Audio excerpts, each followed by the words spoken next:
Alors, on a peu de temps, donc je rentre vraiment dans le vif du sujet. Hein. Je pense que si on est ici ensemble, c'est parce qu'on est persuadé qu'il y a une urgence absolue à agir, à faire quelque chose, à mettre en branle cette transition, qui n'est pas seulement une transition énergétique, mais qui est aussi une transition écologique, et très certainement qui consiste en un changement radical de référentiel, de paradigme, pour employer des grands mots, mais en gros, je crois que le terme essentiel, c'est de reconnaître que, certes, aujourd'hui, on n'a pas de croissance, et donc c'est bien embêtant, mais que d'une manière générale, certainement qu'avoir plus de croissance et compter sur plus de croissance pour régler tous nos problèmes climatiques et nos problèmes de l'emploi, c'est plus la solution. Pourquoi? Parce que la croissance a apporté énormément de bienfaits, mais elle est aussi porteuse de maux, et quand on regarde la courbe des émissions de gaz à effet de serre, et d'une manière générale la courbe des dégradations faites à l'environnement, c'est la même que la courbe des émissions de gaz à effet de serre. Donc, un des fondements de notre raisonnement et une des bases de cette transition écologique que nous devons adopter, me semble-t-il, c'est cette idée que nous devons renoncer à la croissance en tant que cette substance qui pourrait un jour nous permettre de régler tous nos problèmes. Et donc, on doit se situer dans un contexte où non seulement il n'y a pas de croissance, mais aussi le retour de la croissance à des taux importants, c'est pas la solution, et c'est pas souhaitable. Alors évidemment, la grande peur que ça provoque, c'est la peur pour l'emploi, c'est-à-dire une crainte même plus générale, c'est-à-dire si jamais la transition écologique, c'est accepter qu'il y ait moins de croissance et puis c'est peut-être produire moins à un autre rythme, alors on va tous s'appauvrir, et puis il y a un risque majeur pour l'emploi, puisqu'on nous dit qu'en général, c'est la croissance qui crée l'emploi. Alors qu'est-ce qu'on peut répondre à ça?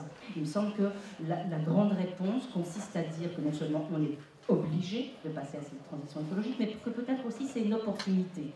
Une opportunité, au contraire, pour renouer avec une certaine forme de plein emploi, et peut-être aussi, encore plus si on était très malin, pour désintensifier le travail. Parce que l'intensification du travail, c'est aujourd'hui un des grands maux que connaissent un certain nombre de travailleurs. Les dernières enquêtes sur les conditions de travail le mettent bien en évidence.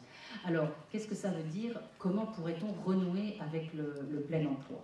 Premièrement, en acceptant l'idée qu'il est faux qu'il nous faille 1,5% de croissance pour créer de l'emploi. Hein, vous entendez ça tous les matins à la radio, il faudrait 1,5% de croissance pour créer de l'emploi.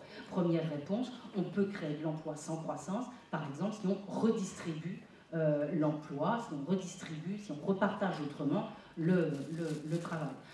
Et en disant ceci, je renvoie au bilan plus serein que d'habitude qui a été fait de la réduction du temps de travail des 35 heures par l'Assemblée nationale il y a quelque temps, par le rapport de Barbara Romagnan. Et puis, je précise que moi, je suis très en faveur d'une nouvelle étape de réduction du temps de travail, ce qui ne veut pas dire réduire le travail de tout le monde, le temps de travail de tout le monde, mais ce qui veut dire essayer de raisonner en termes de normes de travail à temps complet. C'est-à-dire, ça consistera certainement à baisser le temps de travail de certains, mais à augmenter le temps de travail d'autres, c'est-à-dire tous ceux qui sont à temps partiel subi et dans des situations très, très précaires.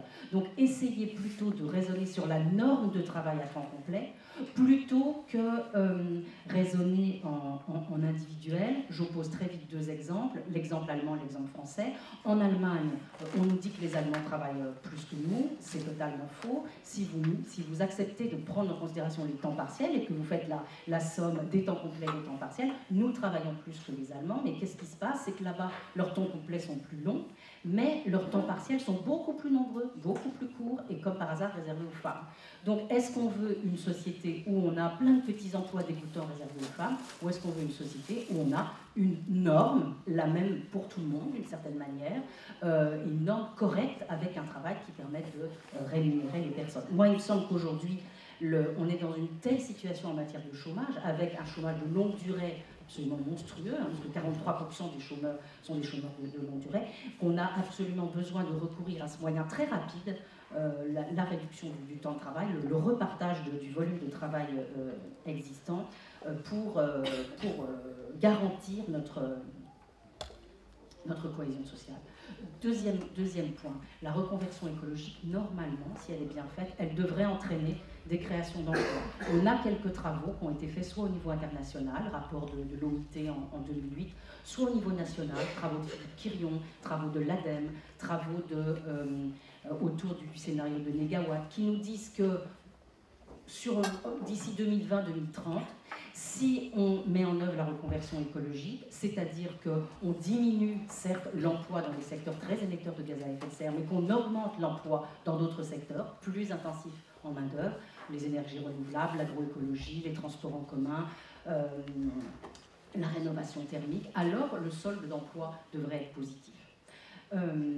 Troisièmement, quand je parlais d'un changement de paradigme, je parlais en effet d'un changement total, et là je me situe dans la même ligne que les travaux, par exemple, extrêmement importants à mes yeux, qui sont faits par Jean Cadret, qui nous dit qu'il faut arrêter maintenant de chercher à avoir toujours plus de croissance, mais qu'il faut essayer, dans notre production au quotidien, de satisfaire les besoins sociaux. Et que les besoins sociaux à satisfaire, ils sont absolument immenses, que ça soit du côté des soins aux enfants, aux personnes âgées, enfin de tous ces besoins insatisfaits aujourd'hui et qui ne sont pas satisfaits parce qu'on considère que les taux de rentabilité ne sont pas au rendez-vous. Donc, changer de référentiel. Et là, ce que dit Gadret, c'est qu'il serait possible de créer des millions d'emplois durables. Ces réflexions rejoignent celles d'un collectif qui s'est créé au Royaume-Uni, que je trouve très très très intéressant. C'est les campagnes qui sont faites par une association de syndicats et d'autres personnes qui s'appelle 1 million d'emplois climatiques.